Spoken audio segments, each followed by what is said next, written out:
morning and welcome everyone to the semifinals of the Collegiate Chess League Spring 2023 playoffs. This is Division 4 between Asia Pacific and Carnegie Mellon. So this is a big match. This is not an elimination match. The loser will go and play in the third place match, but the winner will go on to the finals where they will compete for the championship as well as some decent prize money. I believe Division 4, you can still win up to $1,000 for first place. So let's dive right in and check out some of these games. It looks like we've got a national master here. This is Ethan, if I'm not mistaken, for Carnegie Mellon. This is their top board. I believe Ethan's also one of their ambassadors. So they have 3. We actually just interviewed their co-presidents, Katie and Ashley, in our recent podcast episode. So if you'd like to go check that out, ! Podcast, you can find it in our YouTube playlist. But I also wanted to point out that one of them is playing as well, Ashley, who is I Blundered My Queen. I definitely took her rating. I should have played her unrated, but we did a hand and brain match, and she ended up blundering her queen. But in part thanks to her teammate Katie. But this is not a hand and brain match anymore. This is the real deal. She's playing against Dynasty Chess. That is Sriram, board 3 from Asia Pacific. What's interesting is that Sriram Nagarajan is playing with their teammate Sriraj Nagarajan. They have the same last name, active exchanger. So I can only assume that they're brothers or siblings at the least, but who knows? So pretty interesting. They're playing against Ernesto Pesto, also known as Henry Siegel, which is a nice username. And the last player that we haven't looked at yet is Hakeem, who is also an ambassador. He's the leader for Asia Pacific, and he's also streaming right now, so definitely go check him out and say hi. He is their top board, Hakeem Live. Last name Yunus Matov.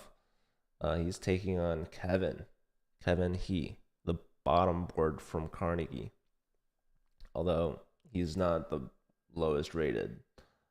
So, yeah. In fact, he might be their board too. But Hakeem's a very strong player. You can see he's already made some damage over on Kevin's king side. So, let's check this out. Rook left to try to help support that. Knight in though. And we have 2 attackers, only 1 defender. This pawn is pinned. Takes like this, but I'm wondering if there's here. No, the rook is overloaded for sure. Guarding this very vital e2 square. This knight would land devastatingly. I was saying rook here, knight forks those 2, but it also forks the queen. So very strong position here from Hakeem. Doesn't even have to react. This isn't a threat. Still this very strong queen positioning. So you can see white's very behind in development, also low on time. Okay, so the king gets out of the pin, renews this threat, and also attacks the bishop. So this is quite the predicament. Very interesting to see how to get out of this one. Computer's calling for knight takes d3. So Hakeem is actually losing a piece in this. This is a fork. This is a nice attack from Kevin. We'll see. It's not clear yet. It's very still dangerous for this king to be this exposed with this many pieces around, and Hakeem's also trying to add another attacker. In fact, he's going to ignore these threats. This it does not like. It allows the move knight e2 now. So Kevin played that move pretty quickly. He's low on time, but so is Hakeem now. Hakeem's under 30 seconds. This is going to be a tricky position to navigate. But really quickly, I'm going to check in on another time scramble here. Ernesto Pesto looks to be winning. He is higher rated. There goes a couple of pawns Computer loves the move d5 still. But you gotta watch out for this pawn. So white understandably gets behind it. And now black is gonna try to get behind white's pawns, but white has too many. So that should be a win for Carnegie Mellon. Back to Hakim's game. Let's see. Did we have 92? No. So we had the queen step up to the H file. The bishop check, bishop takes, knight takes, queen takes, and now the knight's coming in. Queen here is forced. Queen check, king has to move. Goes to the corner. Now the knight's coming in. Queen's offering a trade, but that's going to be a self-mate. Oh, yeah, the queen had to stay here. You needed the g2 square for the king to run. Black wasn't necessarily threatening anything. It's still minus like 8, but yeah, Hakim finds the mate. Kevin helped him out there, but a mate nonetheless. This game, how's Ashley doing? Ashley is crushing, by the way. What's going on over here? So, okay. Ashley just pushed up her F pawn. So opposite color bishops. Bringing the rook and the queen over to the H and G files. Threatened mate. She got the bishop in. Let's see. How's this gonna work?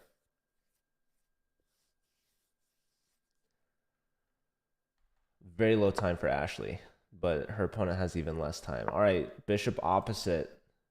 That's not a threat. Rook takes, huge move. Now the H file is completely open. That is very dangerous, and you can never move the king away to run now.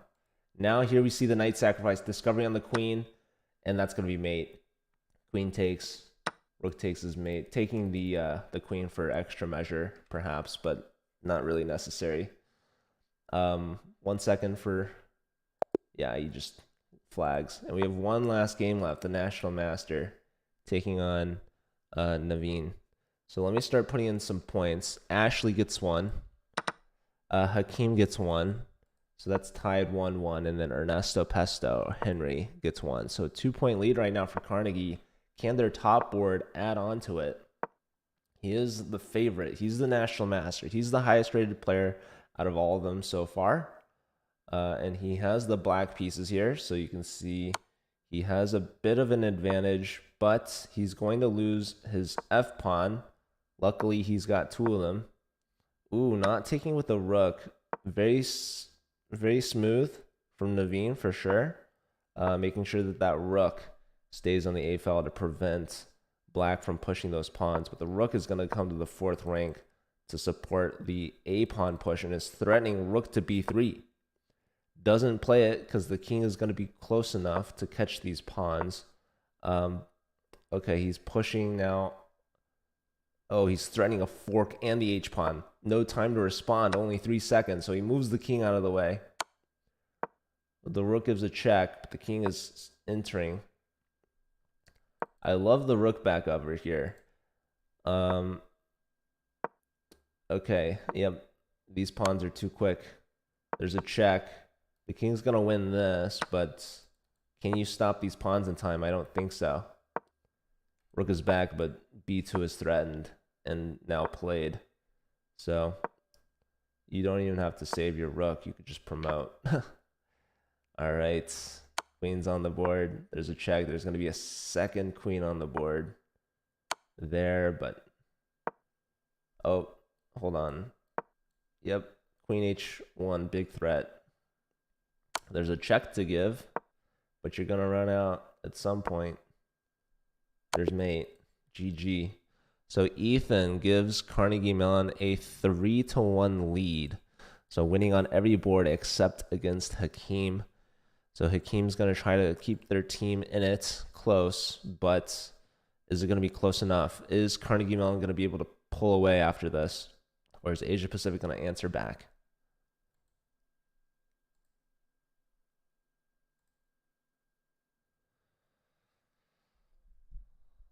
All right. That's round 1 in the books. We're waiting for round 2 to start.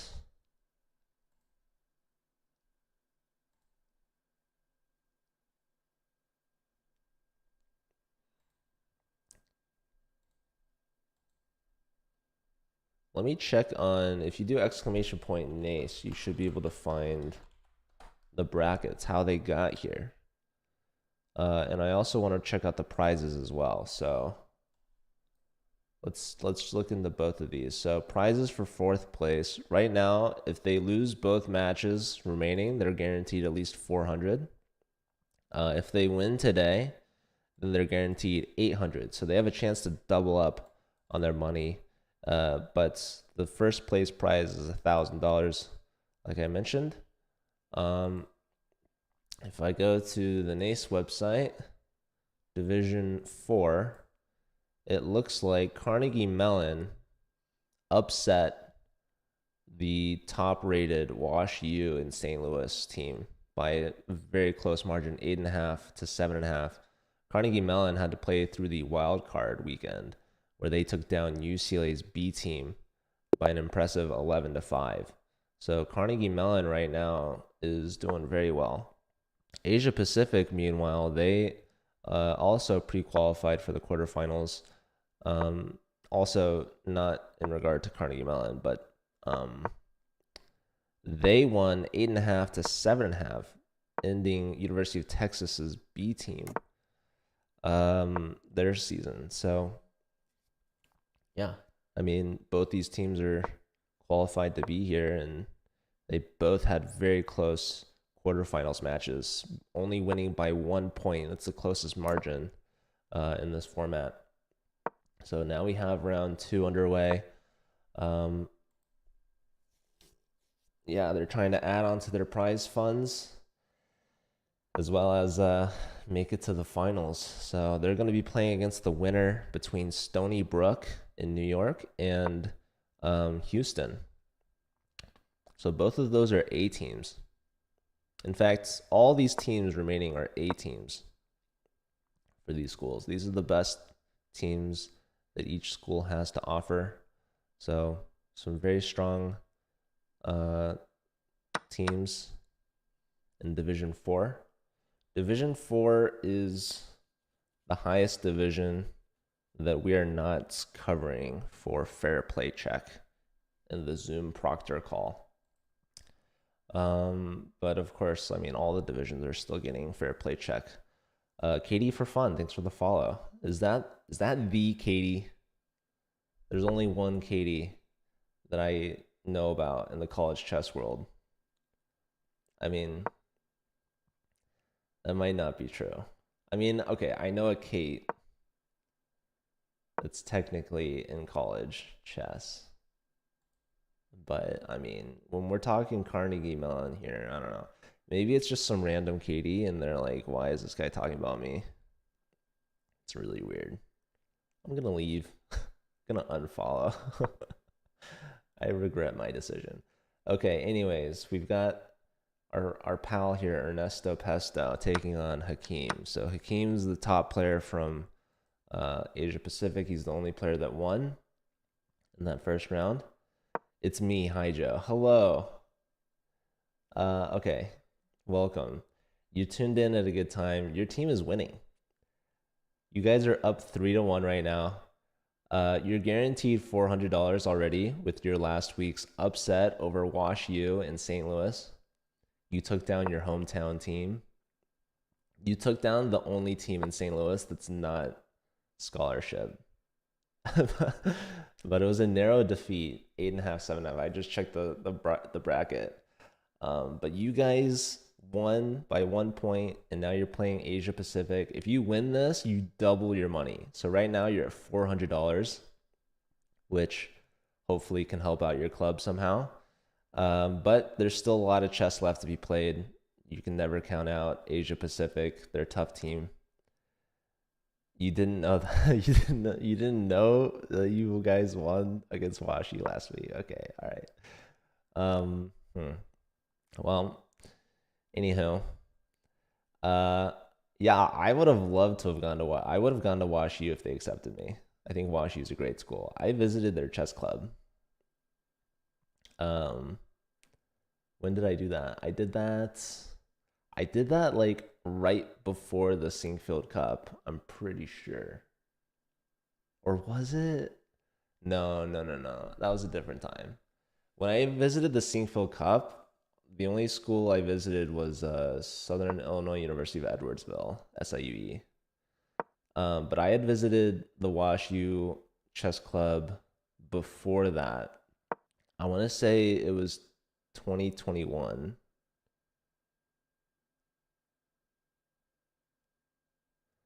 Oh man, where did I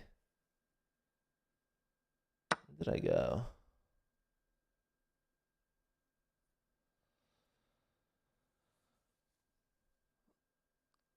I just can't remember. There's like all these different random reasons why I visited St. Louis. So like most recently I visited for the Sinkfield Cup. That was September of last year.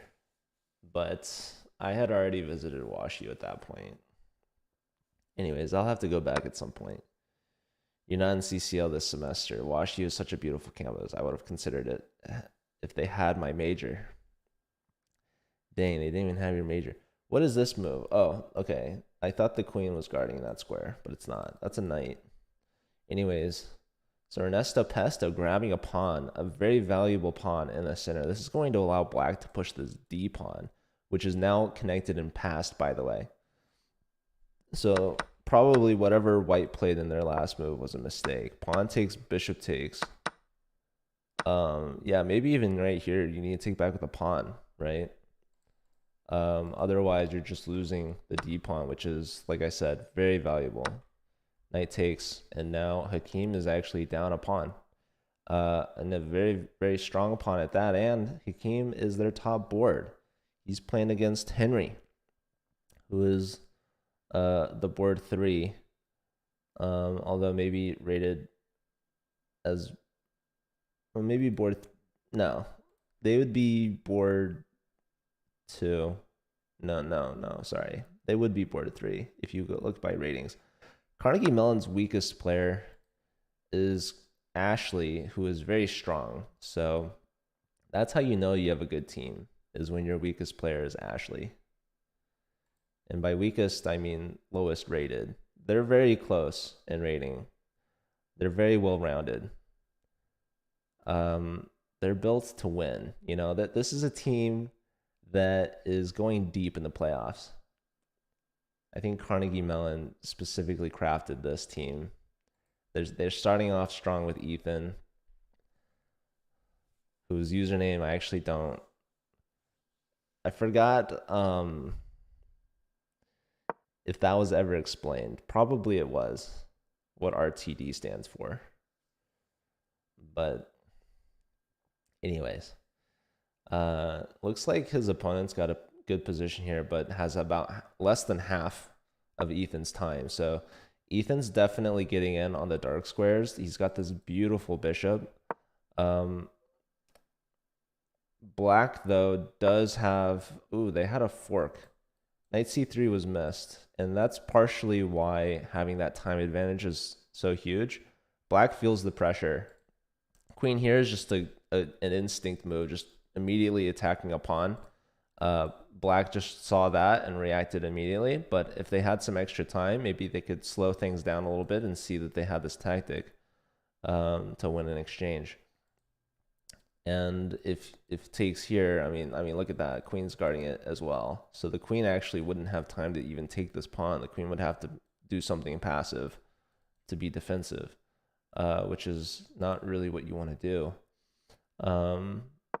when you're attacking. So we see the rook lifts. That guards c3, as well as gets out of the queen's view, as well as lifts to the third rank, where it can now become an attacker against black's king. So it's still an interesting position, still close here. And computer wants to go a5. That's exactly what Dynasty Chess has done. This is Sriram. Why is this move so strong? Well, it's attacking this pawn yet again. This pawn is pinned, by the way. And in addition to that, this pawn is pinned. So a couple pins This queen is a little sidelined right now on the edge of the board, but in addition with a5, these two pieces plus the knight plus the pin and all of this, it's going to really put some strain on this pawn structure here. So let's see what's going to happen. Pawn takes, pawn takes. Black can't take back, but they're going to add this extra attacker, right? More pressure. Now the computer likes to move rook g3. It says, all right, this is an attacking move for black, but white can make an attacking move of their own and really try to infiltrate here. So yeah, this game's pretty knotted up. Sriram's playing very well against the top-rated player. And instead we see Ethan go more defensive routes, and now we see a trade. This might just be a weak pawn. This bishop is preventing the rooks from doubling. It's a very strong piece here for Ethan. This knight's also very strong. But both pieces aren't completely optimal. The bishop would rather be on the main diagonal, and the knight would rather be a little bit closer to the king. So yeah, we see that black has completely blockaded this pawn. This pawn is backwards and a target. And black technically has a 4-on-3 majority on the queen side, but this king is a little exposed. White still has back rank issues. It's a minute 40 to 20 seconds. Speaking of time pressure, we've got Henry in less than 10 seconds and completely losing. Yeah, Hakeem won a queen somehow. So let's see. Black was doing well. They won a pawn. But what went wrong here? Rook takes is this tactic. Let's see why. So queen check on the long diagonal. And now check here, and it's because the knight wants to come in with a fork. So we have rook takes, pawn takes. This is a queen sacrifice at this point. Brutal. And Hakeem wins on time.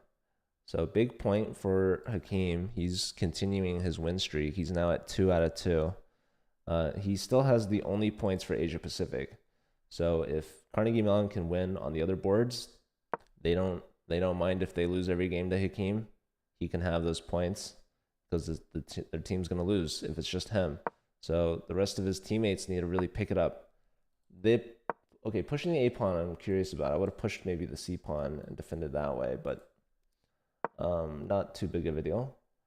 Ashley, she's less than 20 seconds with the white pieces. How do we follow these games? You have to go to chess.com and you have to follow the players. There's a couple ways you can do that. You can go to their profile. There's this link that I use that's really nifty. I'm going to share it in chat for you. So Twitch broke the link, so don't click on that. But if you copy paste that into chess.com, well, into your URL, into your browser or whatever, you can go and watch. Okay, so Ethan just won by flag, but he was winning in position as well. So let's quickly follow up with see what happened. We had a rook sacrifice to win a rook back, and then yeah, just resignation, or well, lose on time. So Ethan also is 2 for 2. Top boards are performing. That restores Carnegie's 2-point lead. Looks like Ashley's in a bit of a pickle here. So black is winning all the queenside pawns, and her king is not in a great position. Rook here, very interesting. I don't know what this does. I was expecting rook g8 to go after the g pawn. All right, so she's changed her plan, but that cost her 2 moves. And with those extra moves, black is inching closer to promoting. Okay, so the knight's hit. That's not good. This is just bad. Knight offering a trade, threatening the knight. And you take with check, which is nice. But the problem is the A pawn. Let's check on the last game, Kevin. Kevin's losing to Sriraj. This is the board 4 for Asia Pacific. And Kevin has barely any time, less than 10 seconds. Okay, so why is this so bad? It's down in exchange. These pawns are very powerful, though, so Kevin might have something going here. But maybe not. I mean, maybe you can sack for this and then play rook here. You get checked. You can bring the king here. King here. See, it didn't like that. Kevin had to play... Well... Okay, it doesn't like this either. Hold on, what did it like? What did it like? In this position? Rook c7. Yeah, just go for the fork. Alright, anyways. Yeah, I mean, Kevin's got these pawns, man. Oh my goodness, Kevin's winning. Hold up. Rook here. Huge. Rook sack for the pawn, but Black's just queening. Unbelievable. Wow, okay. Sriraj had the rook c7 fork, but in pressure couldn't find it. Those were some really strong pawns, and Kevin used that to win. So props to Kevin. Ashley did lose to Naveen. So Naveen gets on the board, but so does Kevin. And the score remains 5-3. So up 2 for Carnegie Mellon. But Asia Pacific, they lost the first round. They tied the second round. So they're getting some momentum. Perhaps the third round is where they actually win and they can tie things back up. So we'll have to wait and see. First half in the books. Carnegie Mellon still up by 2. They need 3.5 out of the remaining 8 to win. Asia Pacific, they're going to need to find some answers quick. So luckily for them, Naveen got a win. And Sriraj had a winning position against Kevin, but unfortunately was unable to close it out. He lost to those deep pawns. All right, well, we've got round 3 now underway. This is Henry versus Naveen. So both of these players, or I guess Henry lost their first game last round, and Naveen won their first game last round. So I guess Henry lost to Hakeem. How's he gonna do? Okay, so now we have Ashley versus Hakeem. Ashley is also a intern at chess.com. You can see she's got that green pawn icon next to her name. That means that she's really cool. It's verified, certified.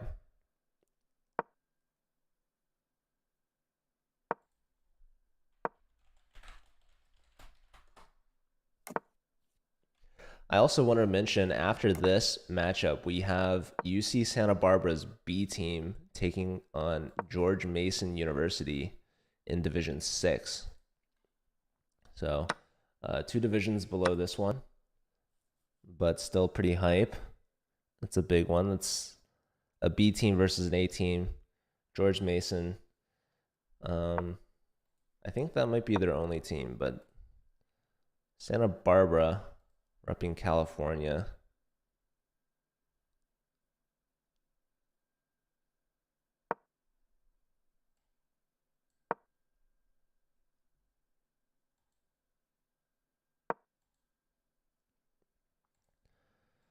Okay. Let's see. Ashley's got the white. No, she's got the black pieces. Hakeem is 2 for 2 right now. Ashley just lost her first game.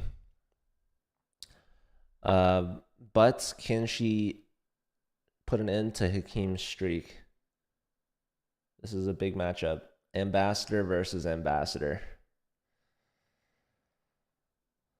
Hakeem is streaming. You can go check him out.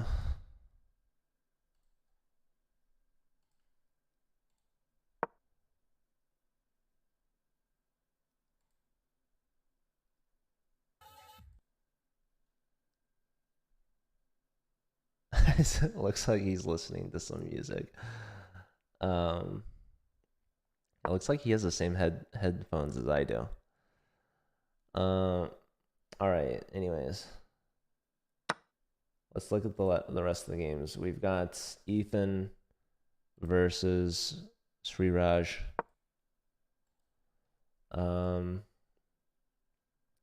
Yeah, Ethan and Ashley both have black pieces, so that means that their bottom board should have whites. Here we've got Henry with the white pieces against Naveen. We have Kevin here against Sriram, also with white. So yeah, about a 100 rating point advantage here for Kevin.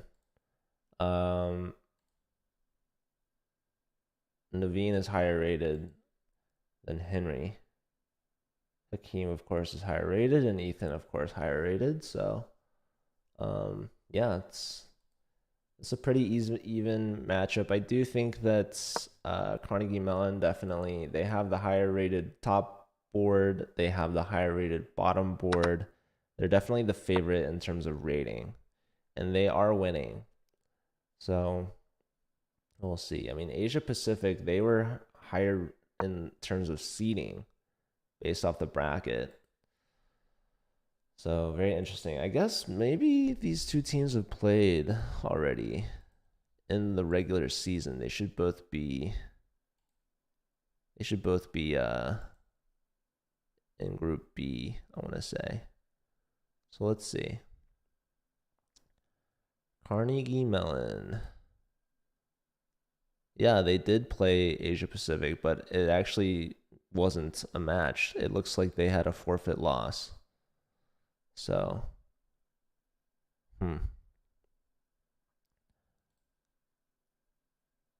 yeah, Carnegie Mellon, they've only lost by forfeit, it seems. Every match they've played, they've won. So perhaps why they didn't have a higher seeding. Actually, no, they lost one game that they played against the University of Florida. The Florida B team beat them 8.5 to 7.5. So Carnegie Mellon is a force to be reckoned with. Asia Pacific, if I check out their season, looks like they lost to UMass B team as well as Stony Brook, who, by the way, is still in this bracket. So Stony Brook beat them 9 to 7. So it looks like they might have actually beat Carnegie Mellon in standings just based off tie breaks, because Carnegie Mellon had 2 forfeit losses, which don't count towards your match points. All right, I should say your board points. Carnegie Mellon is much better, speaking from experience. Carnegie Mellon didn't have Ethan against Florida, so that's why they lost. Maybe. But that would explain it. So Carnegie Mellon, man, they've got a team. They've got a force to reckon with. They might have lost a couple games in regular season based off forfeiture, but they definitely, they lost a game because they didn't have Ethan by 1 point. They lose 2 more by forfeit. Carnegie Mellon, they're showing up right here, right now, today, because they know it's playoffs.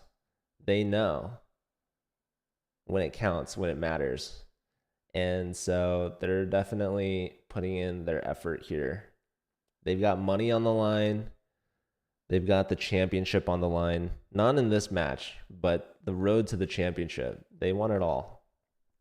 So they got to get through Asia Pacific so far.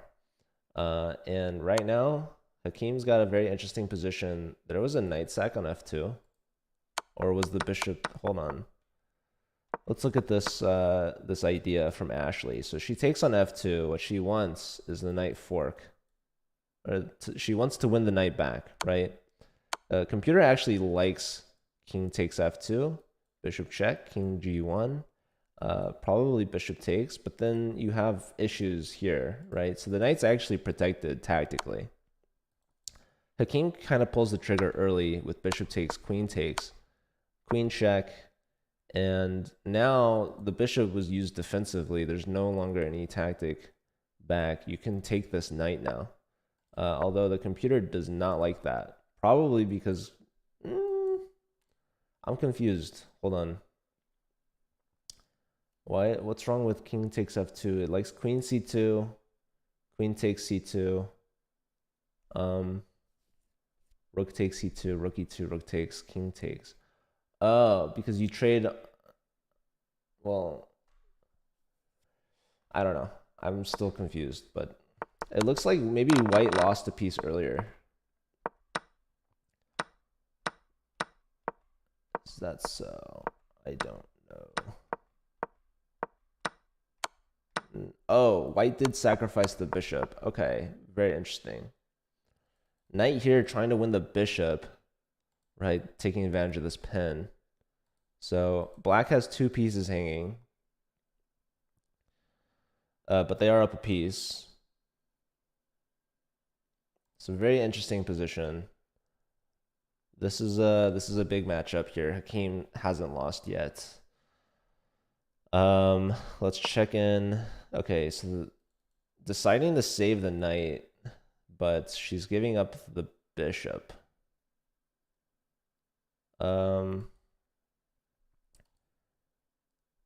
Yeah, I mean, this is really the only move you can make. I don't see any other move here. Knight takes king h8. Computer likes queen e7. How? No, there's no way. Okay, sorry. Rook takes, likes rook takes. Then it wants queen e7. What?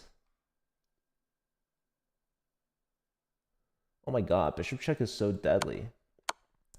Hold on, what's wrong with rook takes, pawn takes? Oh, and then the bishop check. Oh my goodness. No, this has to be like some... Rook takes is like lights out. Wow. So the king really needed to go to h8. Like king h8 was just far better. Far better, because now here you just win the piece. D takes, bishop takes. And now I think you could still just take this, right? Oh no, it comes with check. Oh wow, computer likes rook e3 to block that diagonal. So the knight goes here instead. Huh. Well, I don't even know if that was necessary. I guess the knight was attacked. Ashley's getting very low on time, but she's also losing. Thank you guys for the follows. Appreciate it. Man, this is such a fight from Hakeem. He's playing very well. Okay, let's check on the top board from Carnegie Mellon. Looks like he is winning. This king is on the run and very weak. This king is very safe. Strong bishop, weak knight. Everything's in black's favor. So Ethan's looking very solid. Let's check in with Kevin. Kevin is taking on Dynasty Chess, who is Shriram. Okay, the queen's hit. So active pieces for black. Opposite color bishops. This is a passed pawn for white, so that's going to be an advantage. Otherwise, it's pretty close. Kevin is up a pawn, so looking good for Carnegie Mellon. Both sides less than 30 seconds. Hakeem ended up winning with a checkmate. So we looked away for a second. Queen here, bishop takes, rook takes. Nice finish. Very nice finish. Yeah, no, this was very dangerous. Apparently, bishop a6 was the move. No idea how that helps. Or the move a6. Yeah, I don't really... I mean, somebody explain that one to me. I really don't know. Yeah. Anyways, nice finish that game by Hakeem. Ethan won his game by resignation. So it looks like he breaks through. Okay. Very little time for Henry against Naveen. Looks like Naveen is doing well here. Yeah, this knight is boxing out the bishop. Or is the bishop boxing out the knight? I don't know. Maybe it's mutual. Pawn's pushing through, though. That's a free pawn as well. Black doesn't take it. King steps up. You can still push. I mean, yeah. Naveen's got all the time and space in the world. Kevin won his game. So big point for Kevin. Hakeem is perfect still, 3 for 3. He took down Ashley. Ethan as well is perfect, 3 for 3. So Carnegie Mellon, if they get one more point, they're guaranteed a tie. So they cannot lose in regulation, at least, which is good. But they still need to get a point and a half to win. So it's not over yet. And yeah, this game's not even over yet. So let's see. Lots of trades here. Who does this favor? Looks like it favors black.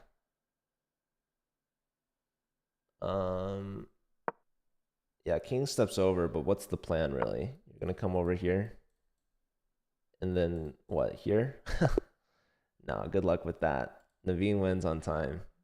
This king was gonna win the h-pawn, and then this h-pawn would be passed. So Naveen gets their second point. So right now, Asia Pacific only has 2 players that are getting points. It's their top 2 boards. They're still down by 2. So they lost the first round 3-1. The next 2 rounds they tie 2-2 with their top 2 boards getting wins. Now it's down to the 4th and final round. Asia Pacific needs to answer back with a score of 3-1 of their own to tie it. They need 3.5 or more to win it. Carnegie Mellon's looking to close this out right here, right now. They need 1.5 points, and with that, they will guarantee themselves a spot in the finals as well as $800. Can they do it? They just need 1.5 points. They need 2 boards where they can win or draw. So let's see it. It's about to begin. Can Ethan sweep? We're going to see the Ethan versus Hakeem matchup, which is going to be huge. Both players are top boards. Both players are perfect. 3 for 3 so far.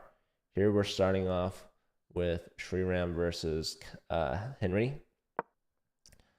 These are the board 3. Sriram has yet to get any points. So tough going for the Nagarajan brothers, actually. Neither Sriram nor Sriraj have gotten any points. So they're going to need to answer right here, right now. Here we've got the 2 players that are over 2,000. We've got Hakeem and Ethan. So this is the big one that we'll want to watch. They might end in a draw, you know, if they're to be even matched. But Ethan, of course, is a slight favorite. Also has the white pieces, which is helpful. Lots of tension here in the center. White's attacking that knight twice. Ethan is your favorite. That's sweet. I like bishop g5. When you say favorite, do you mean favorite to win it, or he's just your favorite in general, or both? Okay, so black's now putting pressure on c4. White might play b3, and they do. He's both. Okay. So yeah, Carnegie Mellon, they need a point and a half. So they need 2 players to get points.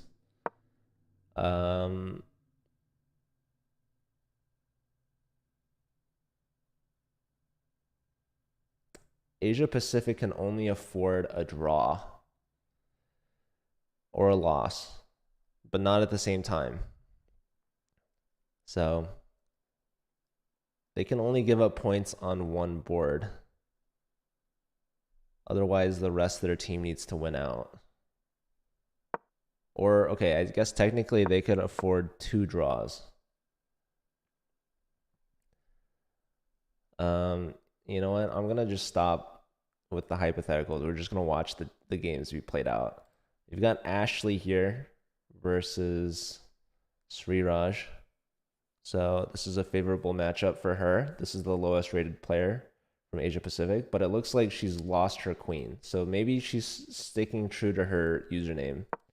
Hold on, Ashley. How did this happen?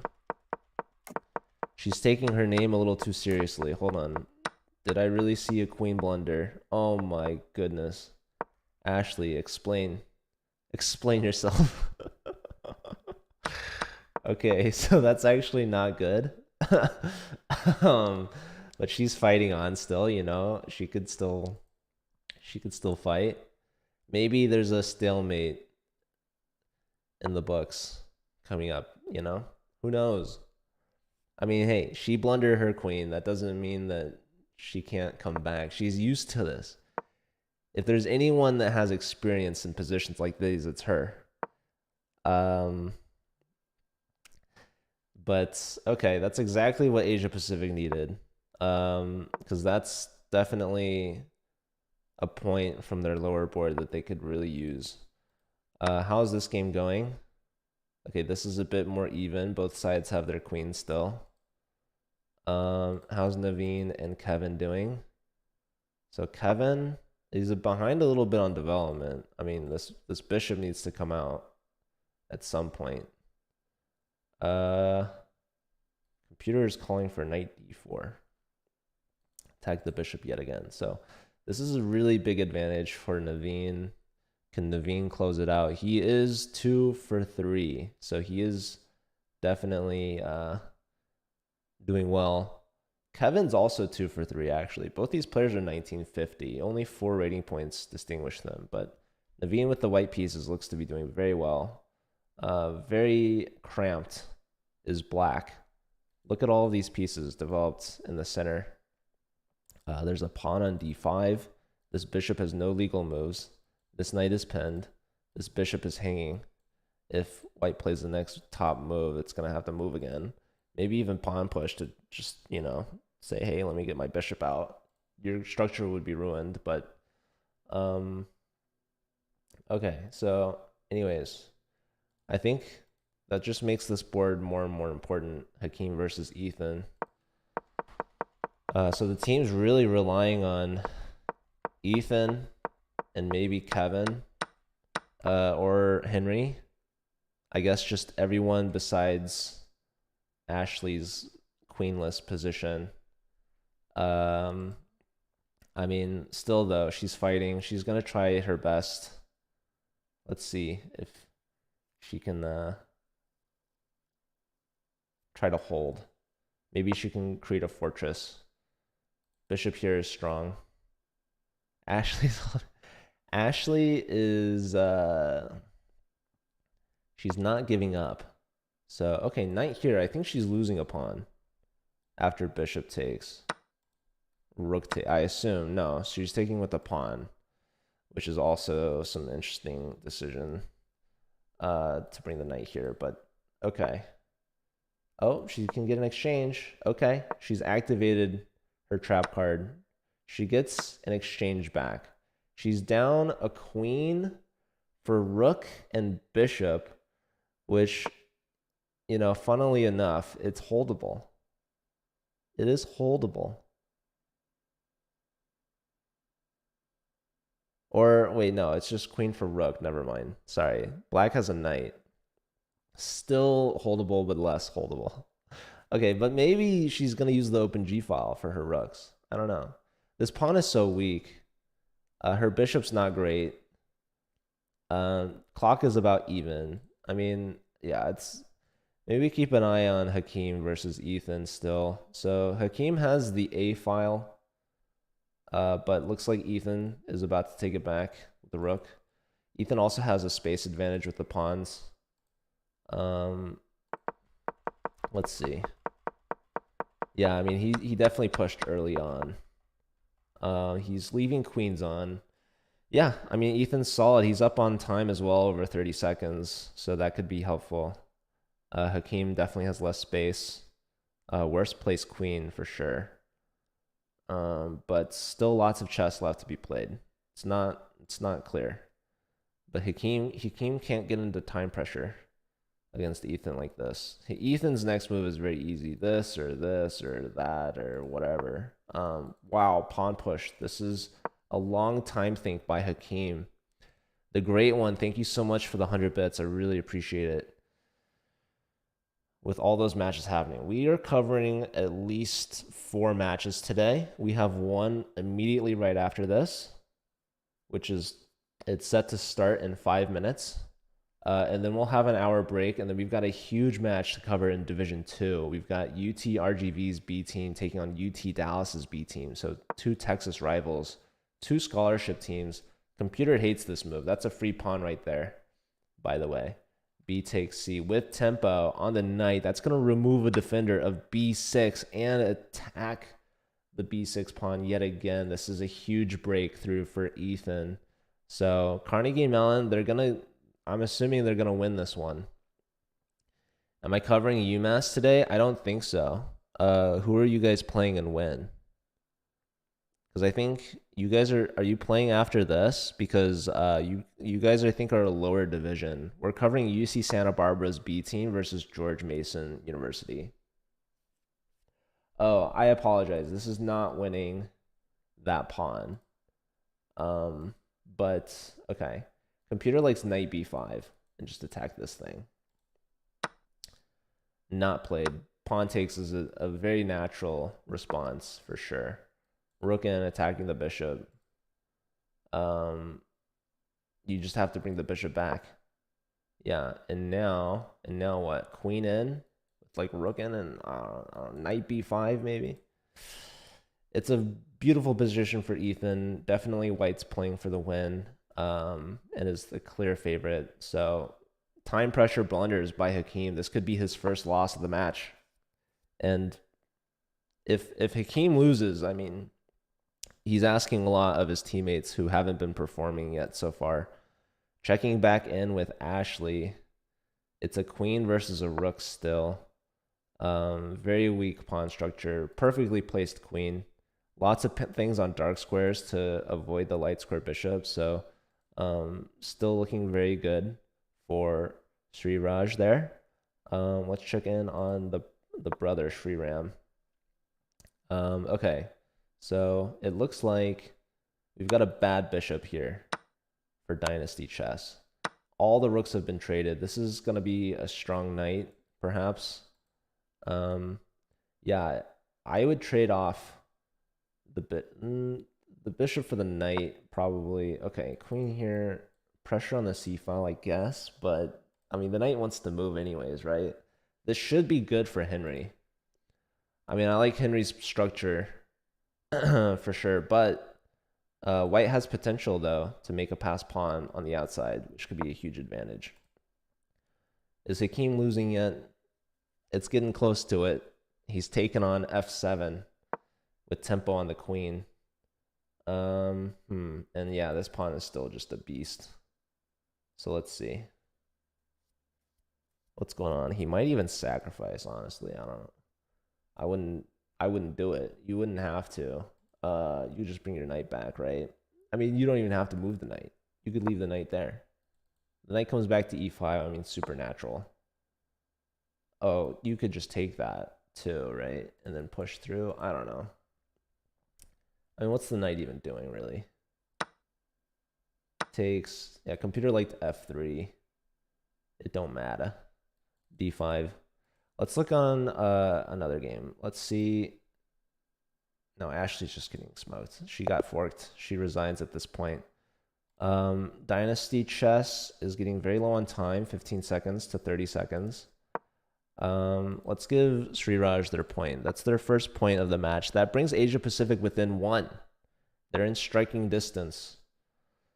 Hakeem might be hoping for a stalemate or something. I don't know. But yeah, these pawns are very powerful. You can take this.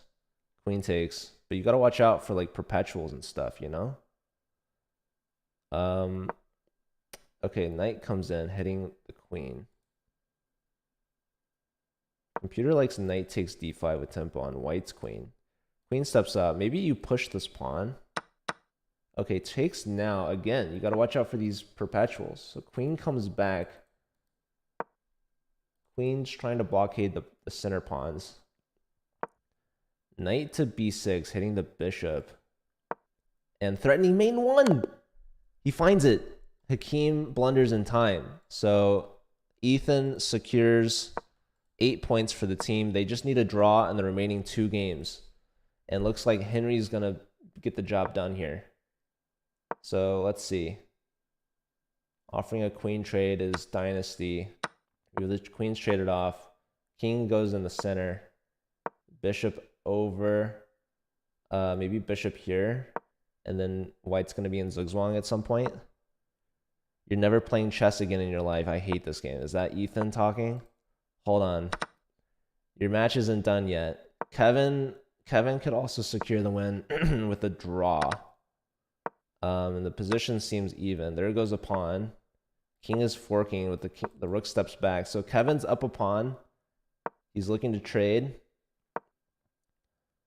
It's not over yet. White has a 2-on-1 majority on the outside. The knight maybe he's going to step in. Okay, interesting. Interesting choice. Trading off here. Pawn check. King back. You could check again. Rook check. Okay. King back. King up. You could have checked here maybe. That's a check. Watch out for forks. It's another check. Very low on time, too. I mean, you could blunder your clock and lose like that. Don't blunder your rook. Rook steps back. The rook is just continually getting attacked. I would have given this rook check. You got to watch out for this knight fork, though, this discovery. Oh, boy. Okay, the bishop's hit. Bishop goes all the way down. Oh, we had another result. Ernesto Pesto wins by resignation. So doesn't matter. Henry secures the dub for Carnegie Mellon, and Ethan's going to have to play again next weekend in the championship match. Oh, that was Ashley. Sorry. I thought that was Ethan. Sorry, Ashley. No, but Ashley, your team wins anyways, so you're fine.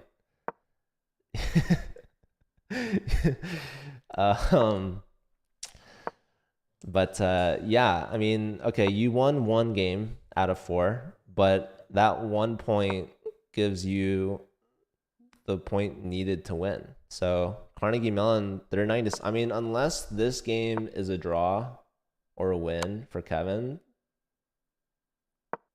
Kevin could flag though, I'm just saying. You got to push that pawn. Oh, computer likes rookie 2 check. Oh, here instead, okay. Threatening f2.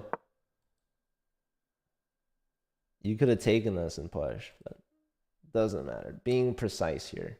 Kevin's getting that dub. And now Naveen could flag. There it is. So a solid performance here from Carnegie Mellon, taking down a very strong opponent. Kevin gets his 3rd point. Wait, did I give... hold on. Wow. Yeah, so Kevin finishes 3 out of 4.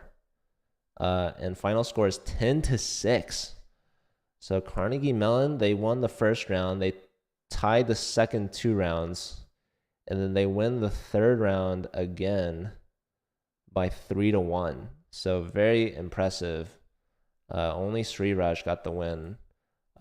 So yeah, Carnegie Mellon, they've doubled up their prize funds at least. And they have a chance for more in the finals, where they will play against the winner between Stony Brook and who was it? I don't know.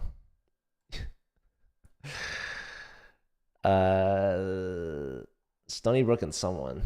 Anyways, I have to take a quick break because we have another match that's going on right now. I think it's Houston. I could be wrong. Oh, that's what the gray one says. Okay. Yeah. Okay. So, anywho, thank you all for being here.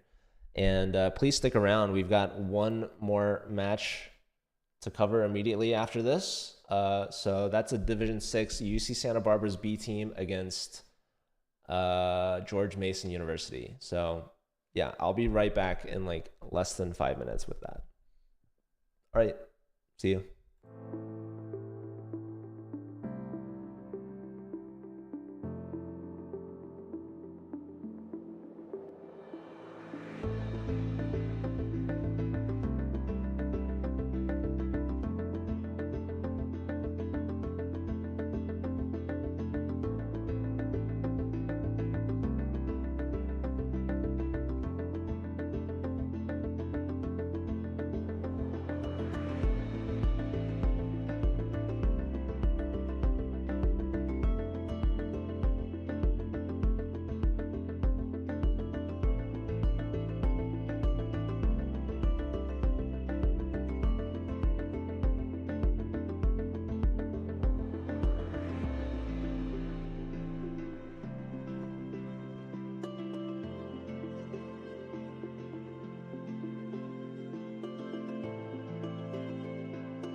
Hello, everyone, and welcome back. We've got another semifinal match here, this time in Division 6 between UC Santa Barbara's B team and George Mason University. We actually have the games already underway. We just finished watching Carnegie Mellon take down Asia Pacific in Division 4 semifinals. So let's dive right in. Let's check out these games. All right, it looks like we've got a result already, actually. Kemp losing to Villain, I don't know. So that's a point for Kelvin Zhang from George Mason. Another point just happened. Isan Yakubi versus Han Solo.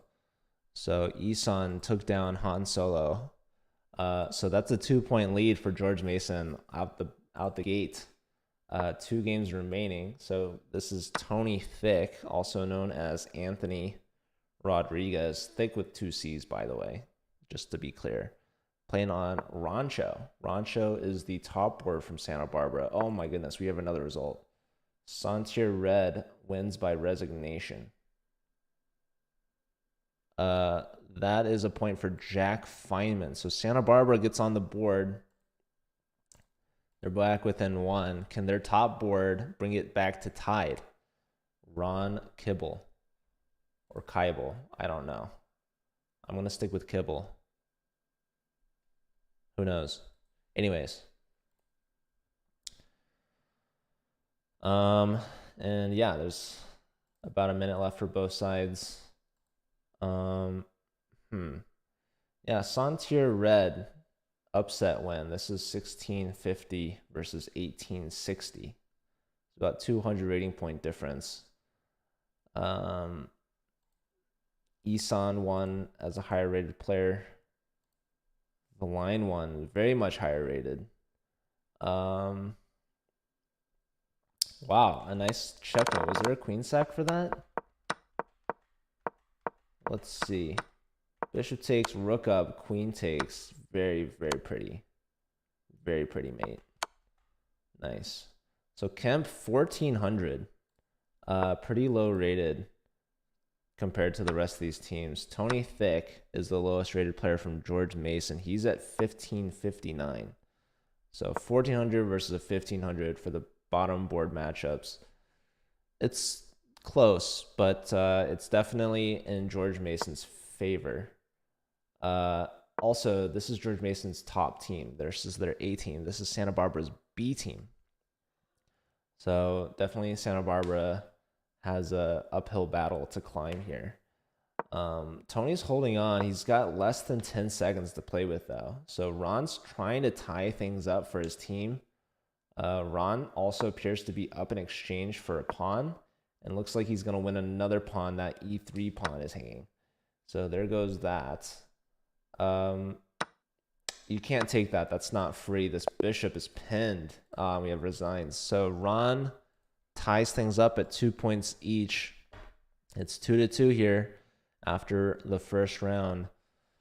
And let's check in with those prizes again. Let's see what is on the line here in Division 6. So it looks like both these teams are guaranteed $200 just by making it this far into the playoffs.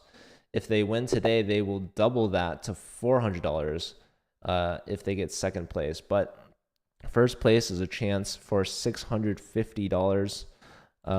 So yeah, if they end up losing today, they still have a chance to win $300 for third place.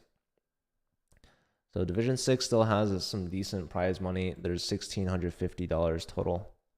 Or actually, sorry, it's $1,550 total for Division 6 prizes.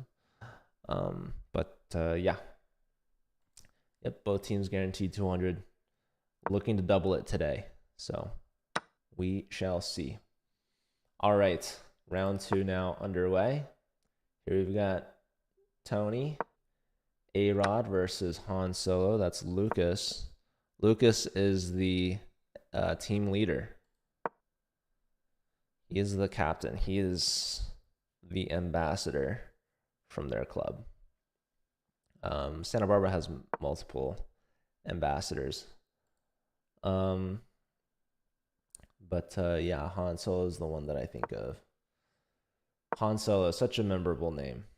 All right, so we have Kemp. Kemp, the bottom board from Santa Barbara. If he can get any points for their team, that would be very, very helpful for sure. But it's going to be tough. Every opponent he plays is going to be higher rated than him. So for him to win would be an upset on any board. And here we see he's behind in development. White's already trying to open up against the king. So in this position, we see the trade of knights. It's not ideal. Rook takes e5, comes with check. Probably going to have to block here.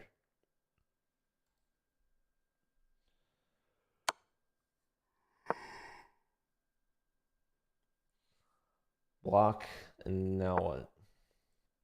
Queen e2 played. So interestingly, it says that you can just castle. Fancy.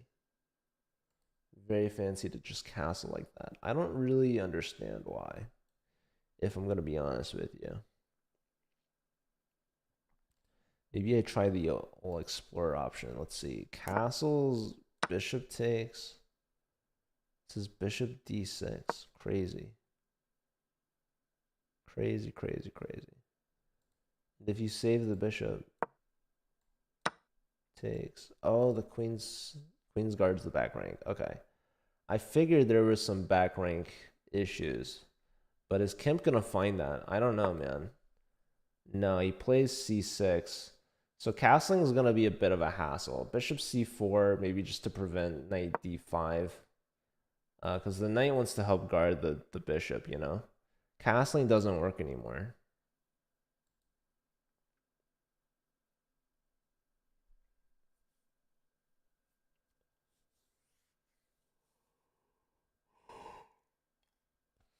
So explain, how are you going to get out of this? Computer's calling for knight g4. It says king f8's not that bad either. Knight g4's been played. Now wants rook e4. Attack the knight twice. This is rook e4 or rook g5. Those are the only two moves. Which honestly, it makes sense. Anything else doesn't really make sense.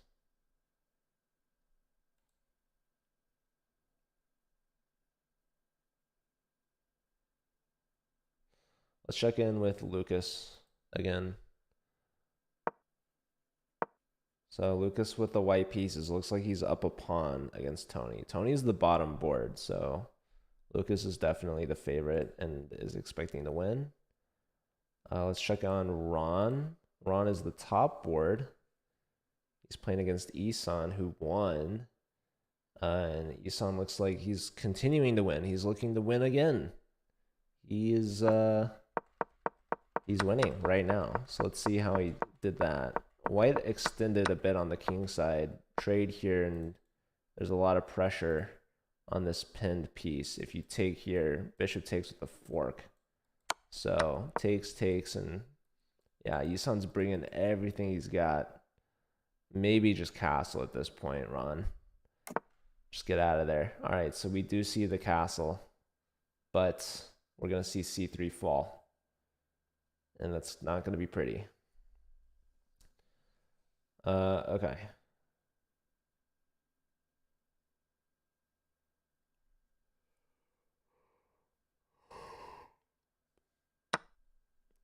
Starting with queen takes. Okay, this allows queen a4 check, which it does not like for black. So Ron, maybe if he sees this or plays for it or goes for it, is going to get rewarded. Wow. Okay, so Isan takes the worst possible way. Probably with that. Oh, now I like rook ac1, which is just brutal.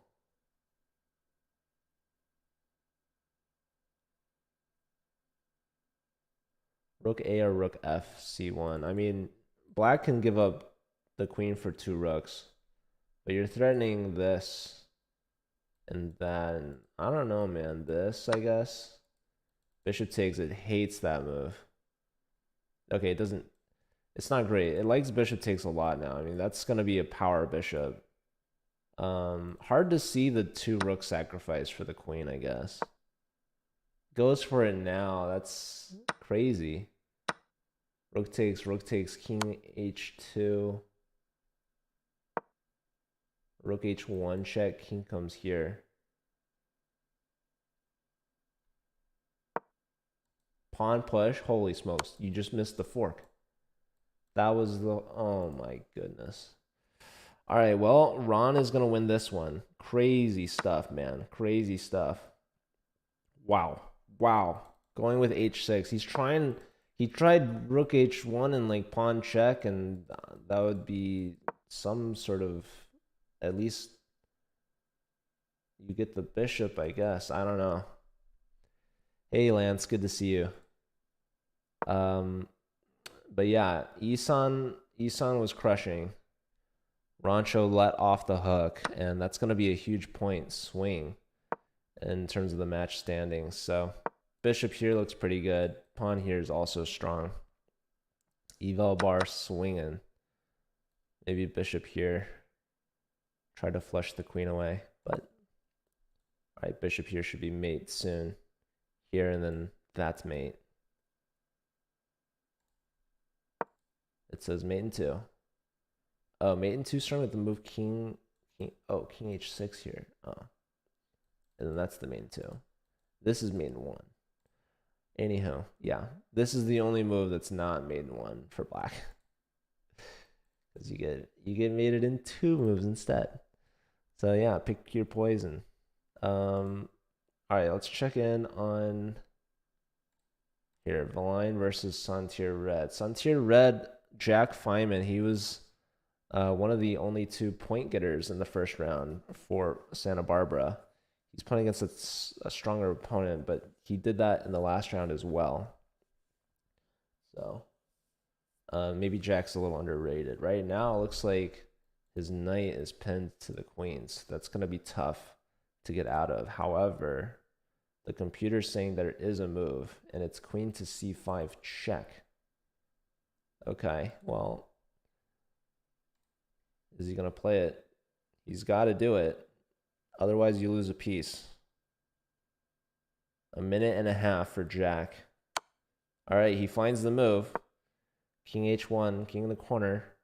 And now you can save the knight. Okay, so the game continues on. It's even material. White maybe has the better minor piece. This knight over here, and see the bishop on dark squares complementing the pawns on light squares, targeting these pawns. This rook is really awkwardly placed. It's defending the b pawn. If the b pawn falls, that's a connected pass pawn for white. Computer hates this move. Knight c2 is a fork. Is Jack going to find it? White played very quickly. White's up a lot of time here, over twice as much time as Jack. So trying to press on the clock, but that's going to be a mistake because now Jack is winning an exchange. It's not the end of the world, but it definitely helps Santa Barbara a lot in that match. Ron gets a win, as we saw. We saw that huge fork with the king and rook after the queen trade for 2 rooks. So that was a missed opportunity for George Mason for sure. Let's check on AJ here. Adve Janardon, the top board for George Mason. He lost his first round. So can he redeem? Looks like he's winning here against Kemp. Kemp is the lowest rated player from Santa Barbara, so that was going to be a tough matchup regardless. Ooh, now we're going to get some windmill action. King in the corner, just resigns. Okay, so Adve gets on the board, ties things back up at 3 points each. How's Han Solo doing against Tony? So Tony is the lowest rated player for George Mason. And we see Lucas is winning against him, so it's to be expected. Tony has the bishop pair, but he's down in exchange. Bishop hits the rook, opens up this rook. Now rook takes pawn, defending this one. All right, so nice tactics here from Lucas. Knight can take here, yes. This pawn is no longer protected. Bishop now in, hitting this guy. Rook hits here. Bishop steps back. Yeah, peculiar stuff. Maybe like, yeah, I was gonna say a knight discovery. Open up the rook as well. So where do you want to go? Knight here is very intriguing. Knight here. Knight takes bishop. Now bishop's attacking the knight. The knight can grab this pawn? No? Yes? I don't know. Why not? What's wrong with that? I guess there's bishop takes here. It's just a trade of pawns. Perhaps. Low time for both sides. So yeah, it's tied at 3 here. Tied at 3. This is looking good for Santa Barbara. This is looking good also for Santa Barbara. Holy smokes, did something change here? So white was winning. What happened? Pawn push, knight takes, pawn push, queen check. Maybe white wasn't winning. Oh, after this, yeah. So jack gets the fork. And things are looking good for Santa Barbara. Queen offering a trade. So, okay. Queen's hitting the rook. Rook's double on the b file, looking to trade off that last rook. That's just a solid strategic move. And, you know, saving that piece as well. Very important. All right, so white's going to try to promote this pawn. Jack is low on time. Speaking of low on time, Tony is about to lose. So let's see. Here. And then push? No, you lose the rook. Do not push. Maybe rook here.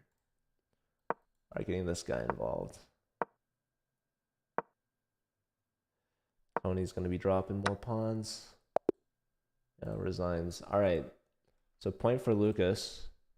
That gives back the lead to Santa Barbara. Or I don't know if they ever had the lead, but they're up 4-3. They're looking to go 5-3 here. If Jack can only convert this, he's up in exchange.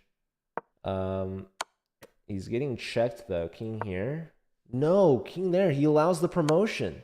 Oh my goodness, but white doesn't promote. They block their rook. Rook d8. Rook d8. Now you win the pawn. Holy smokes. Both sides in time pressure. Oh my goodness. Wait, that's a check. Okay. That's another check. Where are we going? 3 seconds, 2 seconds. You got to watch out on the clock. Bishop hits the rook. Hold up. Hold up. If you move, you're going to flag. Oh my goodness. George Mason keeps it tied at 4. That's a huge game. I mean, white had an opportunity here to promote. They missed it. They were winning there. And now black is back in the lead, but after the king goes to the file where his rooks are, bishop f6 is very tricky because if you save this rook, you're getting skewered, and that's what Jack saw. What he missed was king d2, a counterattack on white's rook, allowing for him to save his rook. Or trade it, which would have been favorable. So king d2, only winning move for black, unable to find it in the time scramble and ends up losing on the clock. So a huge game. Here we see Adve versus Kemp. Is this a rematch? I don't know. Did they just play? They did just play. So they should abort this game and find a new opponent. They did abort, which is good. Hopefully the links are right. Let me give a point to Kelvin, who's 2 for 2 so far. A huge game for Kelvin there against Jack. Jack is underrated, man. Jack just wasn't quick enough on that one. Should have went rook d8 sooner to prevent the promotion. Yeah, I should have went king d8. Some point. I think, after the initial bishop check. Here we have Lucas versus Tony. So I think they're having issues with the pairings.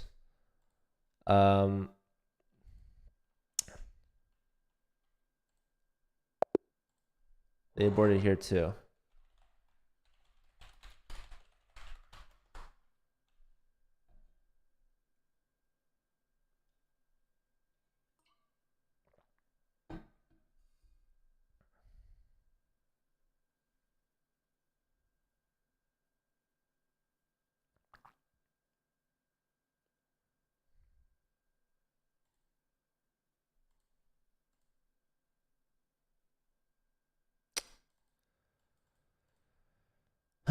Showing game 2 again, huh?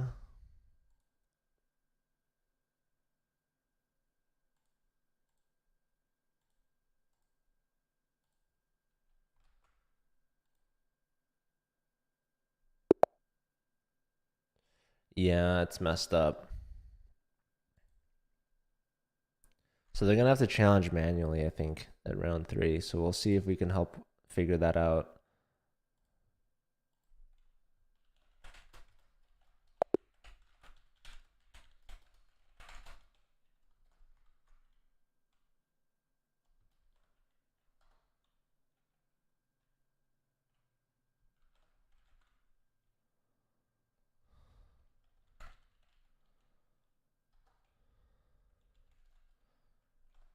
Who are the George Mason players?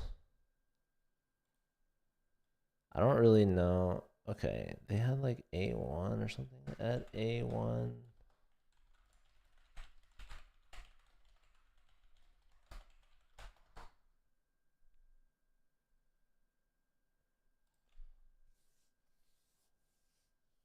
Ugh, so frustrating. Um. Okay, so what should it be? What should it be? I don't even know if I have them like listed right. I think I do for, yeah, for Santa Barbara I have them listed right. For the other team I think I do. It's between Kelvin and Isan. Oh, they actually, I think they have Kelvin first.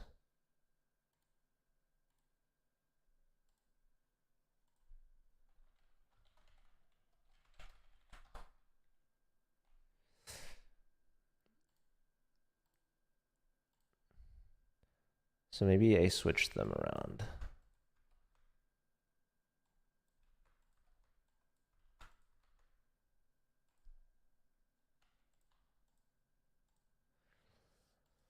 Okay, so what does that tell me? So in round 3, it should be. I don't know the colors though.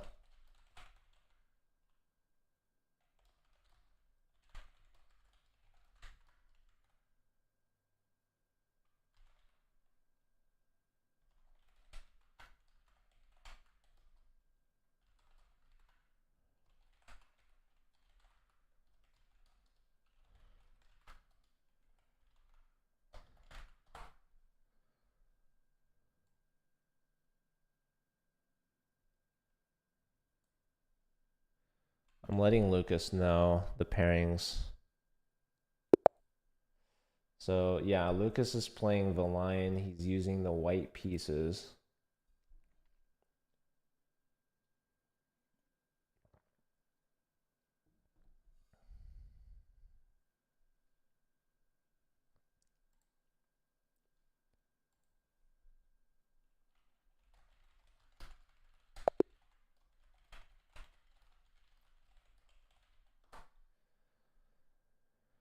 They aborted. I don't know if they have the right color or not. We'll see. We'll see.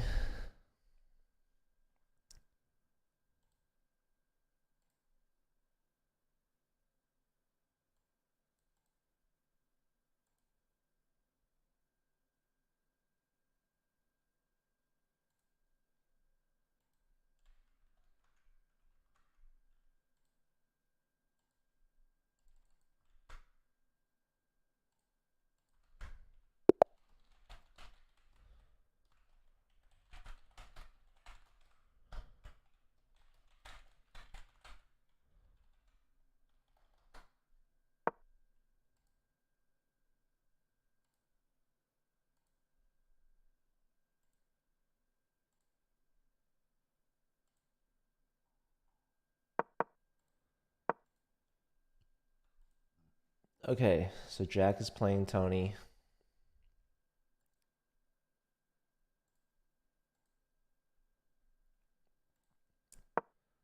Looks like we've got all 4 games going.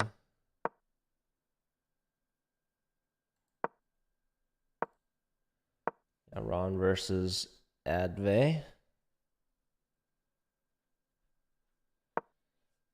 This is a big one.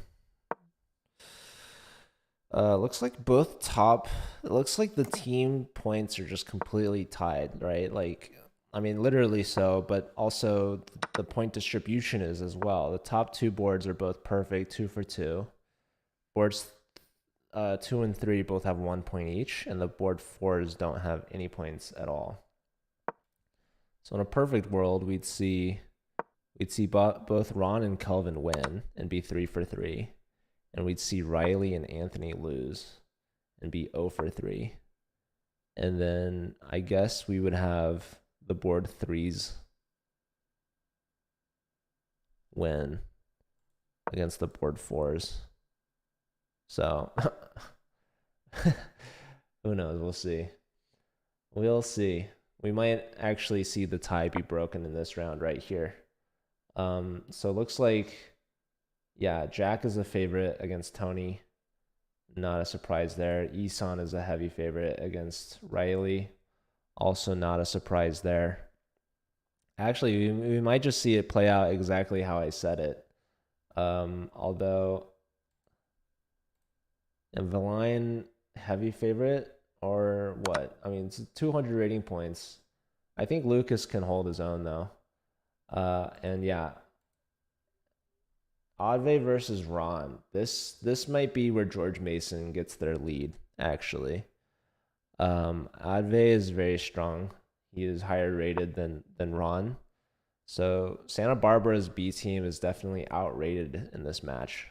George Mason has the stronger top board as well as the stronger 4th board. So they have the higher average team rating for sure.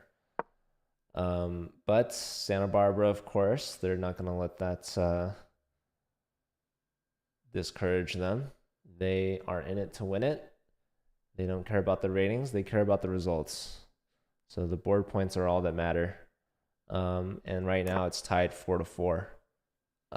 Santa Barbara, very close actually to be winning 5-3. There was one game last round that they lost on time by Jack, I believe. So very close. Could go either way. Okay, Queen comes out with a check. We have opposite side castles here, which is very exciting. White closes this off. They're gambiting this G pawn. Could that be dangerous?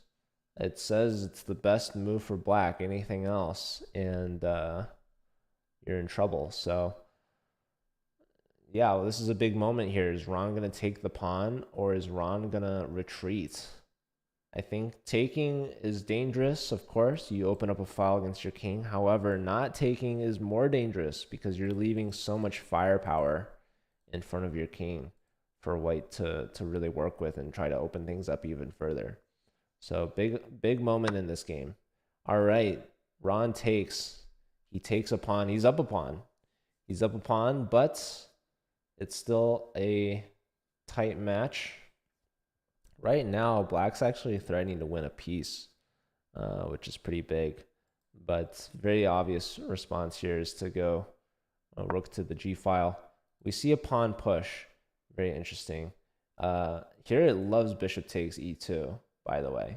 Just loves it. Comes with tempo. So, and then after pawn takes, there's king takes. Hates this move, by the way. Also, yeah, this pawn's been hanging for a little bit. Actually, it loves knight takes d5. Wow, it says go ahead, take my knight with either piece too. By the way, I don't care because I'm going to checkmate you next move. So yeah, you let this pawn stay here. It wanted to give up the bishop, which is very interesting. It's a bishop pair versus a knight pair. White's now winning after knight takes d5. It restores the material balance. It also threatens a couple things. So yeah, very interesting position. Is white going to find this move? This move is a little scary. It opens up your king. It also just completely drops a knight. But now it likes knight takes even better after this last little move. So, okay, queen's hit. Queen has to go to h5, apparently. No other square to go. So, yeah, queen tried to offer some support over the d-pawn, but not to be. Queen h5 is played. It was the only move. And now here, knight takes d5 again, which sacrifices the knight on e2. Yes, but it threatens checkmate on e7. So probably rook guards that, but I mean, you're going to give that up as well. I don't know. It's interesting. Interesting to say the least. Not a clear win yet for white. It's still a fight, but it's definitely in white's favor. Okay, so that's Ron versus Adve. I think that's the closest matchup in this round for sure.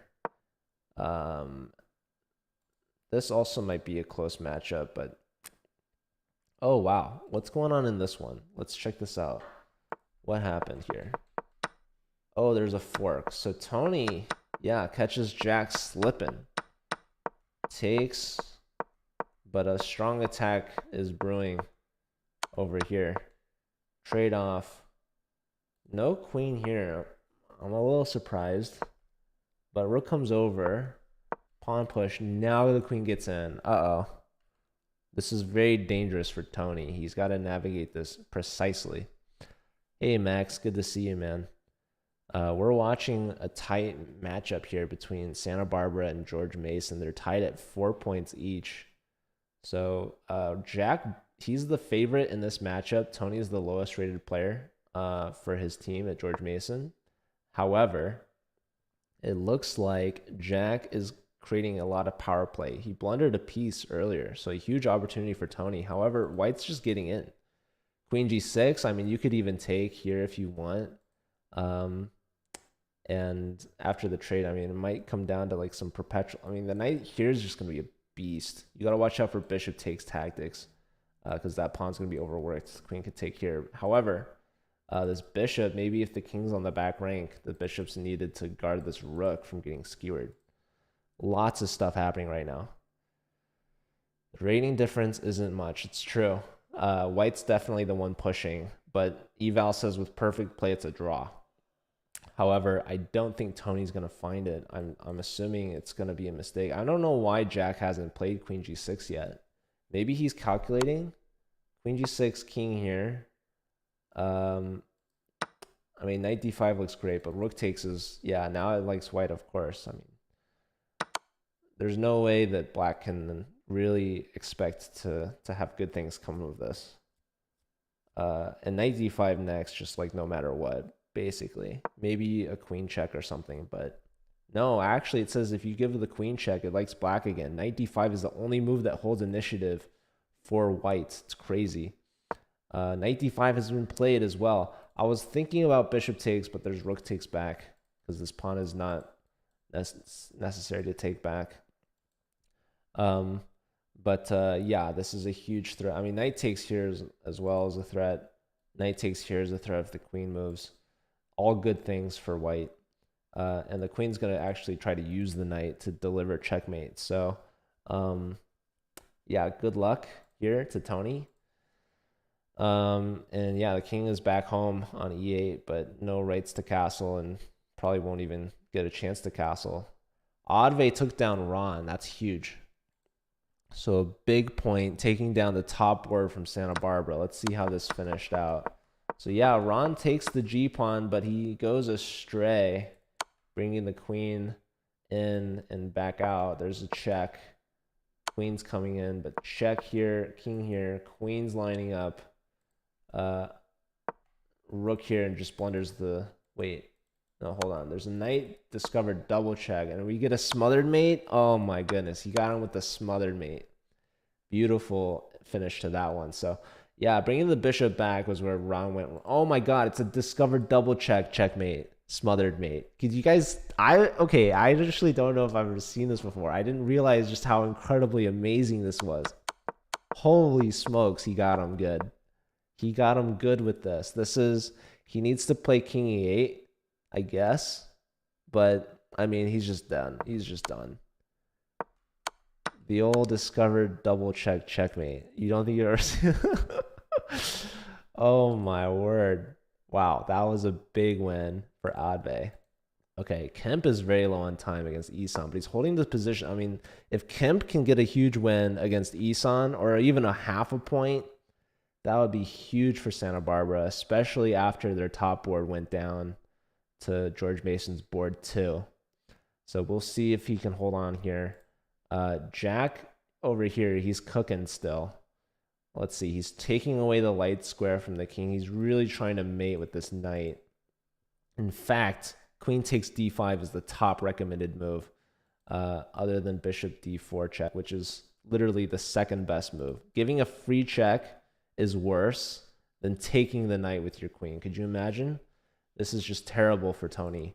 So that's going to be a point for Santa Barbara. He's getting down to the wire. He does it. He sacks the queen. But this is just good news for Jack, as he is going to be able to convert that. Let's check in with Lucas. How's Lucas doing? Oh, it's very interesting. He's trying to open up this king with this pawn break here in the center. Queen over, but now I don't know about this. Okay, so computer says it's drawn. However, this pawn is hanging. There's a check, king up. There's another check. King e1. I guess we can take this, but then we're going to start getting checked. It's tight. It's tight. This would be a good point for Lucas against the top board for sure. Kemp and Isan did draw. Here it loves white after the move queen e7 check. It says it's plus 7.8, so it's completely winning. He's found it. What's wrong with this? What is wrong with this move? Queen e8. Oh, and that clears the square for the rook. So you can't go back. You can only go forward to f5. That, or you can hang your rook. If you go to f5, then you lose. No, this is covered. Queen check. Pawn check and you lose the rook. Wow, what a tactic. Man, that was close. What did he need after? So this rook check was very deadly, because then you put yourself into an only move situation here with the move queen to d6. d6 was needed to guard from this queen check. But obviously, I think black didn't want to trade queens. So, okay, Villain wins and gets to 3. Kemp did hold a draw against Isan. So that's a big half a point for the board 4 from Santa Barbara. But, okay, Jack won against Tony. So that gives George Mason a 1-point lead going into the final round. So they break the tie, and in the last round, they only need 2 points. They need to hold it to a tie to win. 2 points to win for George Mason. Santa Barbara, meanwhile, they need 3 points to win. It's a tough task. They're underrated on a lot of these boards in the head-to-head matchup. So we have one last match left for today. I just realized, thanks to this like little screenshot from Max's clip, I am like covered in all of this light. So let's see if I can shade myself better. I need to fix these shades in front of me. I just moved again, you guys. I'm back home. I don't know if you guys realize this, but yeah, I literally set up this for yesterday's stream, like while it was happening. Anyways, big matchup here on the line. A chance to double their money from 200 to 400. A chance to fight for the championship in Division 6. This is what it all comes down to. The 4th and final round of the match. We could even see an overtime. Okay, so we've got Ron versus Valine Kelvin. And we've got Isan versus Jack. This is a big one. Riley kept Isan to a draw. Can Jack bring it home for the dub? Jack missed an opportunity earlier in this matchup where he lost on time in a winning position. But definitely there were chances for him to lose as well in the time scramble. So Let's see how this one turns out. This is definitely a big matchup. Okay, we have Tony versus Kemp, another really big matchup. Tony has gotten no points yet so far. So Kemp is going to try to upset Tony, but Tony's going to try to get, any points possible out of Riley. This is Tony's best opportunity, his best chance. Right now, Tony's actually threatening to trap the bishop, so Riley puts a stop to that. You see both sides of castle or king side. All right, developing the bishop, right? This is a very strong piece for white. Takes back here. So double pawns for black, but an open f file for the rook, as well as reinforcing the center. We might see the move d5, but the computer wants the queen to develop. And with that, the rooks will be connected, and white still has some moves that need to be made. This knight might come back around this way or something. I'm not sure, though. This pawn's very valuable to guard the f5 square. Maybe the knight wants to hit the bishop, but bishop tucks back. Maybe even more. I'm not sure. Knight here is interesting. Sometimes there's a tactic that's allowed here, but it doesn't work out since f2 will be hanging in the end of all of that. So, yeah, because this knight's undefended here. The knight wants to get to f4, which is a very strong outpost for sure. Knight here. Knight f4 now is guarded by the bishop. Computer likes bishop takes f2 there. Wow. What was bishop takes f2 there? Okay, this is a strong counterattack from Tony. I'm enthralled by this game because these are very important points. And either player can win here. Pawn takes, okay, the rook is defending this. I was going to say that pawn was defending the knight, but takes first. Now bishop hits the rook. Computer likes black, but only slightly. Slight edge. Because I guess this rook is just awkwardly placed. It wants rook e3. I mean, rook f1, you go back to where you were, offering the bishop trade. Doesn't like this. Bishop takes. And why is that? Oh, because if queen takes, now we have knight takes as a tactic. Knight takes h3 check, and the knight's going to be hanging.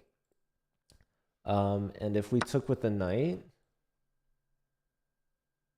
knight c takes, it likes queen f6 here. Oh, still threatening knight takes h3. Okay, well, black missed it. Black missed the tactic. I mean, there's a reason why you put this knight in f4, right? And it's to really weaken this king's light squares. So this pawn is overworked, you guys. It's a tactic. It can't defend both h3 and f3 at the same time. So that's why knight takes on h3 works here. It's just a free pawn. So missed opportunity for Kemp, and obviously white missed it as well when they took on d2. So maybe there's an opportunity again to get it back. But when you miss an opportunity once, those things can really come back and bite you. Okay, it looks like we have a pawn taken here.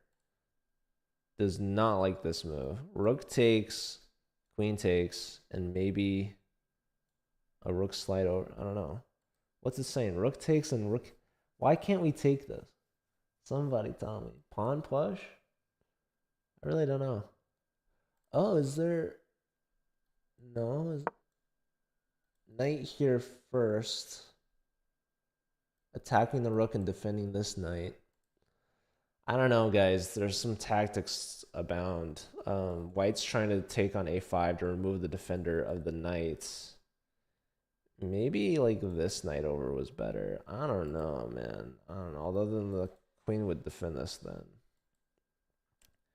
Yeah, there's something going on here. Computer likes the move knight c4, which is kind of interesting.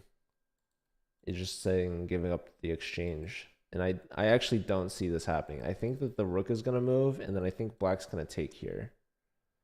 So if I were to move the rook, I would go to e3 because I'm going to try to take this knight, especially after rook takes, because then this knight's pinned. So I don't know. Rook e3 is an interesting idea that I think is more plausible. I don't think a human would play knight c4 here. But yeah, Tony's investing some time. Let's check on the top words. We've got Ron versus Kelvin. It looks like Kelvin is winning. So Kelvin's 3 for 3, going for 4 out of 4, and very well could do so. Definitely the rating favorite here against Ron. And that would be really tough for Santa Barbara to bounce back from. Man, this lighting is just right in my face. Okay, we're gonna have to try to fix that during our next break. Okay.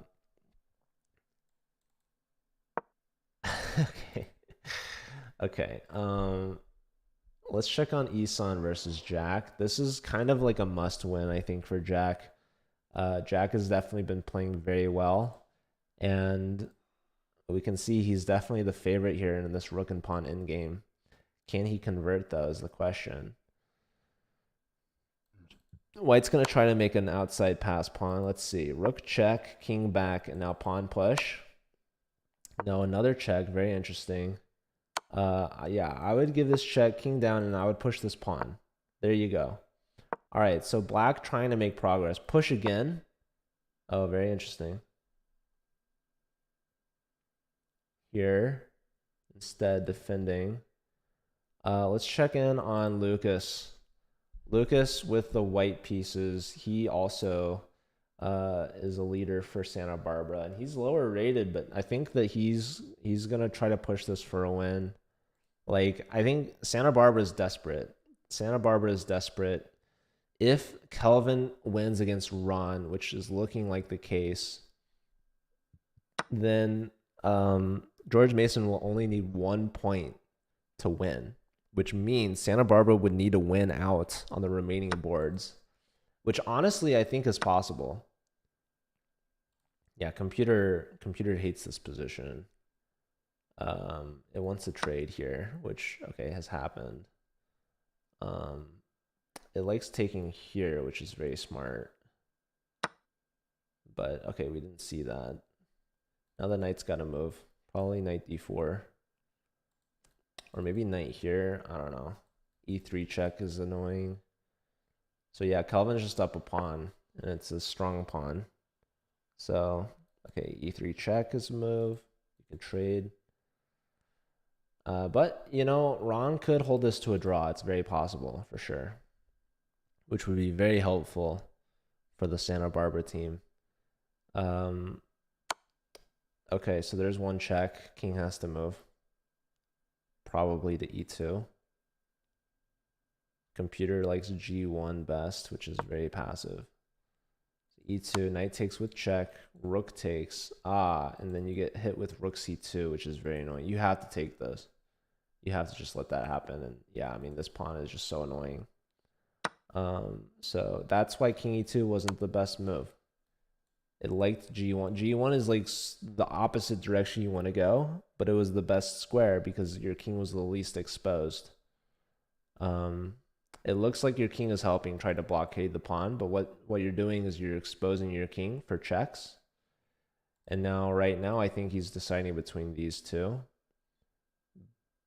I mean, king f3 at least prevents against this rook check. Both moves guard the pawn, but both moves you get checked by this rook. And then your king's going to end up on one of these two squares. So, okay, we do see king f3. A bit more active than f1. But yes, now king g3. A bit more exposed now. However, this rook is pinned. The pawn is pinned, really. You want to push and promote, but your rook falls. So the rook comes back. And now rook e1 I'm expecting. Rook e1, and this pawn might be a goner. And this king might be able to get in time. So Ron is fighting. Ron's holding on for dear life. And I think it's actually manageable. This pawn is hard to hold on to. Okay, rook takes and rook down maybe is one idea. Pawn takes as well. Makes a lot of sense. Computer actually likes rook takes better, which has been played, which is very interesting. Okay, computer loves h4. Yeah, it's saying it's getting more and more even. So black perhaps has missed an opportunity earlier, but and also black is getting low on time. Ron has chances, especially of holding a draw. But with time scrambles, you could even push for a win. sometimes in these kind of rook and pawn endgames. If you go rook here, you're going to blunder rook e3. Oh no, rook e3's been played, and there goes the a pawn. So you're trading the a pawn for the e pawn, and black's going to be left with this healthy b pawn. King steps up. Oh my goodness, that's so dangerous. You're gonna get mated. Pawn push to create a shield, but I mean pawn check king here. I want to play rook f2. I want to play rook f2 and then threaten this, this, and that mate. Oh my goodness. And it's been played. You have to give a check.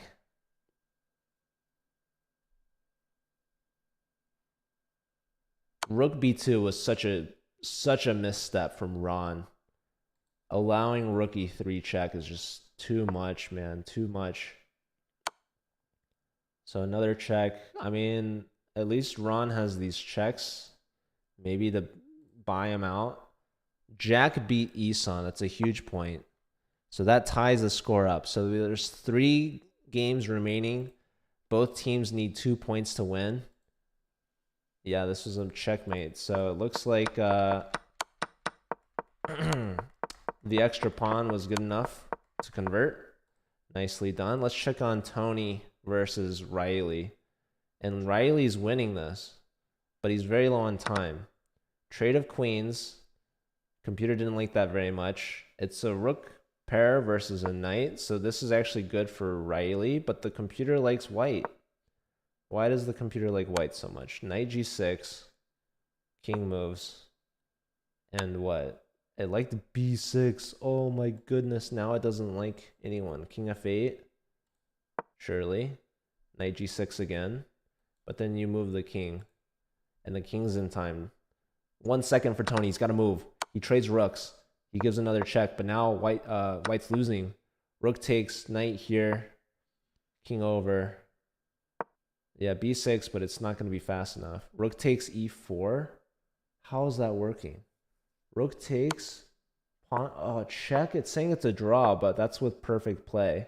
We'll have to see. f5 needs to be played for Riley to push through. Did not like that. Did not like that. Okay, f5 made it. And now he's going to be winning this pawn. Wow. Pawn check, but that's going to blunder. You get forked! You get forked! He's got the fork. Can he do it? Oh, he goes the wrong way. Holy smokes. Dude. What a huge blunder. Tony was winning, dude. Tony could have like closed it out because Kelvin just won. Kelvin's perfect 4 for 4. And Tony had an opportunity to win for his team. He might still be able to, but he's got 1 second. He's got to move 2.4 seconds. Next point wins for George Mason. But Tony flags, so it's the next point wins in general. And it's all down to this. Lucas could win it for Santa Barbara. Riley with a huge win. He gambled it all with king takes pawn. He forked his king and rook. But it's not over yet. Lucas has to win it, and he's down on time. It's a rook versus a knight straight up. G5 is a strong move, just clamping down. So white's got the space advantage. King e4, you get forked. Not forked, but you get checked. But at least you prevent this. The rook wants to come behind and get this pawn. So let's see. Rook h8 is just crushing. Rook h8 played.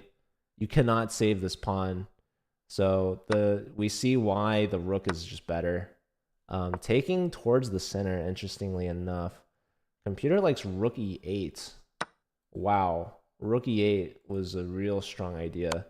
That's a check, but it's not going to cut it. You just take that and then play rook here, move the king, take that, GG. Santa Barbara wins. George Mason. Oh my goodness, you guys. Unless Lucas flags. Oh my goodness, could you imagine? Take the pawn, dude. Take the pawn. Please.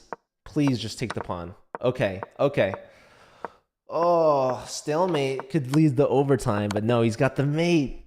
Santa Barbara B team with the last minute comeback in the last round. They win it 8.5 to 7.5. George Mason, man. Their top board tried to carry them. He's got a perfect 4 for 4. but unfortunately that evens out with their bottom board getting 0 points, and the middle two, it comes down to that. So Jack and Lucas combined for 5 points, and that's the difference maker there. So, I mean, there was a lot of difference makers. This match was very close. I mean, as close as possible, but Santa Barbara squeaks it out in the end and gets the 1 point dub over George Mason. So they will move on to the finals, where they will play against, who will they play against? This is the Division 6 bracket. So they will play against the winner between Brown and Tulane, and they will be playing tomorrow. So yeah, those are both A teams as well. So Santa Barbara, they're the only B team left in Division 6. George Mason, they still have a chance to win an extra $100 in the round 3 or third place match between the loser of Brown and Tulane. So yeah, that's going to be a big matchup to see who will face Santa Barbara B in the finals. Whew. Okay, what a match. I have an hour break before the next one starts. We have a big one in Division 2. UTRGV versus UT Dallas B teams. They are rivals, and they are fighting for a lot of money in second division. So right now they're both guaranteed 500, but if they win, they're guaranteed 1250. They would more than double up. Hey Hakeem, good to see you. Shout out to Hakeem. You played well today, Hakeem.